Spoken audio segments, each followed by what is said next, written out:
I'm speaking in a purely private individual capacity. I want to stress that at the beginning.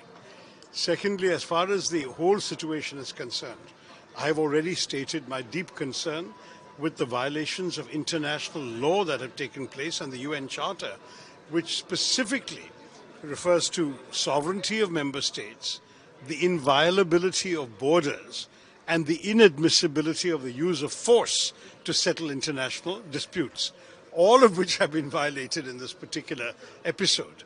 At the same time, it does appear that the situation has not prolonged itself militarily.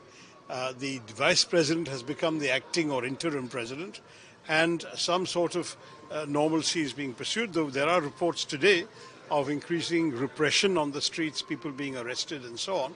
It's certainly still a tense situation, but it's not a war. We can't sort of talk about an invasion anymore because those who have come have gone.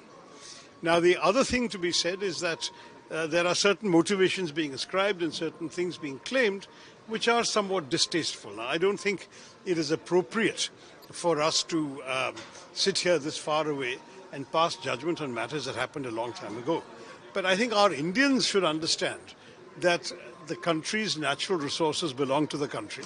Any country's resources belong to itself. That how those resources are used should be the prerogative of the representatives of that country.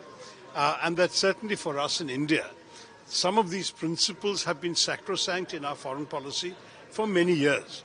You've talked about the 5 principles of peaceful coexistence with our neighbors, the Panchsheel.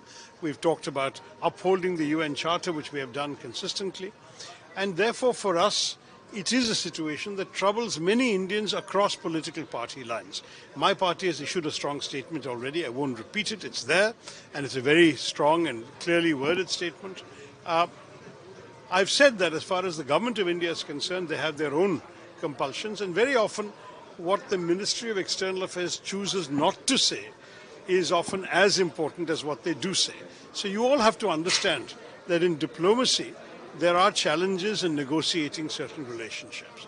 But on the principles involved, let me say for myself that I am very concerned about the violations